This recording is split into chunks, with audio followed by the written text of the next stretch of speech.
ওই যে রাষ্ট্রপতির কথা যেহেতু বললেন, আমাদের এখন দেশে বাংলাদেশে এখন কোনো রাষ্ট্রপতি আছেন? জাস্ট একটু সংক্ষেপে যদি বলেন, থাকলে উনি কোথায়? জি, কোনো কার্যক্রমে কি আমরা তাকে দেখতে পাই? সংক্ষেপে একটু বলবেন। দেখেন, এটা হলো আরেকটা ট্র্যাজেডি। বাংলাদেশে এখনো কিন্তু সাংবিধানিক ভাবে একজন রাষ্ট্রপতি আছেন, মিস্টার শাহাবুদ্দিন আহমেদ। উনি বঙ্গভবনে থাকেন। উনি আগেও ছিলেন। এই সরকারকে বেসিক্যালি বলা যায় এটা আধা খেসরা, মানে শঙ্কর প্রজাতির সরকার বলি। এই কারণে বলি, দেখেন এই সরকার, তারা কিন্তু এই রাষ্ট্রপতির কাছে শপথ নিয়েছে। জি, জি, জি। সংবিধান অনুযায়ী এই রাষ্ট্রপতির কাছে তারা শপথ নিয়েছে। তার মানে ওনারা এই রাষ্ট্রপতিকে মানেন। মানেন জি, তো? রাষ্ট্রপতির আপনি জি। লজিকগুলি দেখেন, তারা কিন্তু এই রাষ্ট্রপতিকে মানেন। আচ্ছা, মানে আপনি বলেন উপদেষ্টা মানেটা কি? উপদেষ্টা কার উপদেষ্টা বলেন তো? রাষ্ট্রপতি। সংবিধান অনুযায়ী হুম, ওনারা কার উপদেষ্টা? ওনারা কিন্তু রাষ্ট্রপতির উপদেষ্টা। জি, জি, জি। অর্থ হচ্ছে দেশটা চালাচ্ছেন বেসিক্যালি রাষ্ট্রপতি।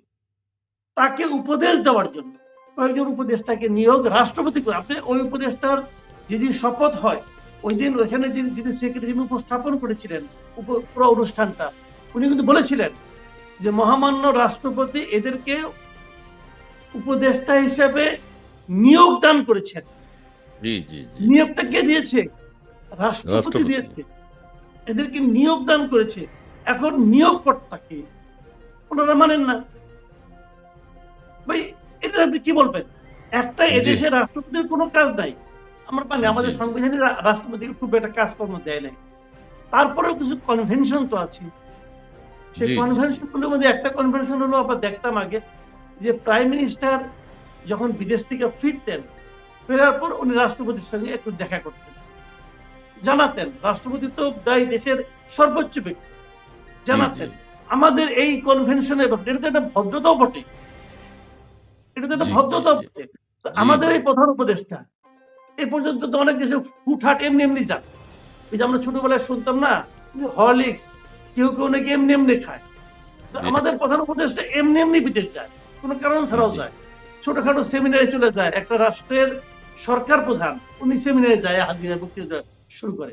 তো যা উনি করেন, তো ওইগুলি শেষ করে উনি কি এ যাবৎকালে কখনো এই রাষ্ট্রপতির সঙ্গে একটা সৌজন্য সাক্ষাৎ করেছেন? জি না। যদি না করেন তার মানে কি? তার মানে উনি কনভেনশনটাকে মানেন না। এই কনভেনশন মানলে কি লস হতো না? বরং প্রমাণ হতে হতো যে লোকটা ভদ্রলোক। ওনাকে আমরা জি, জি, ভদ্রলোক জি। হিসেবে জানতাম, কিন্তু এখানে ভদ্রতার প্রকাশ ছিল ছিল না। অথচ অথচ শপথ নেওয়ার সময় কিন্তু এই লোকটাকে তাদের দরকার হয়েছে। শপথ নেওয়ার সময় কিন্তু এখানে তার যাইতে হয়েছে। উনিশশো ওনার সমস্ত সহকর্মীরা গেছে এখানে। গেলেন কেন? না গেলেই পারতেন। আপনারা তো নিজেদেরকে বিপ্লবী সরকার বলেন। না গেলেই জি। পারতেন, বলতেন আমরা সংবিধান মানি না, আমি সংবিধান মানবো না। মানেন না, কেউ তো না করে না, আপনাদেরকে না করতো না রে ভাই। আপনি সংবিধান জি। মানছেন, সংবিধান নিয়ে রাষ্ট্রপতির কাছে গেছেন, রাষ্ট্রপতি আপনাকে নিয়োগ করছে, নিয়োগ করার পর আপনি রাষ্ট্রপতি আপনাদের শপথ করাইছে। সবই কোনো রাষ্ট্রপতিই ভুল ছিল পড়াইছে। না, হুম। কোনোটাতেই কোনো আপত্তি নাই। এরপরে আপনি আপনার নিয়োগকর্তাকে মানেন না, তাহলে কেমনে হলো ভাই? একটা সহজ জিনিস আমি বলি, শুনেন। আমরা জানি কেন কি হয়, আমরা জানি চেতনা কাকে বলে, আমরা জানি বিপ্লবের স্পিরিটটা কি, সবই জানি, সবই বুঝি। কিন্তু তারপরেও তো একটা সিস্টেম আছে। আপনাদের সিস্টেমটা মানবেন, কারণ এই সিস্টেমটা আপনি পালন করলেন কি করলেন না, এটা কিন্তু আজকের থেকে 20 বছর পরে আলোচনা হবে। জি। আজকের থেকে 20 বছর পরে কিন্তু আপনার কাগজে কলমে কি আছে এটা নিয়ে আলোচনা হবে। সে আলোচনা যখন হবে, তখন ডক্টর ইউনূস এবং আপনারা সব পারিষদ বর্গ আপনাদেরকে বলছি, আপনারা কিন্তু সম্মানিত হবেন না। লোকে আপনাদেরকে সম্মান করবে না। লোকে আপনাদেরকে বলবে না যে আপনারা আইন মেনে চলেছেন, বলবে না কিন্তু।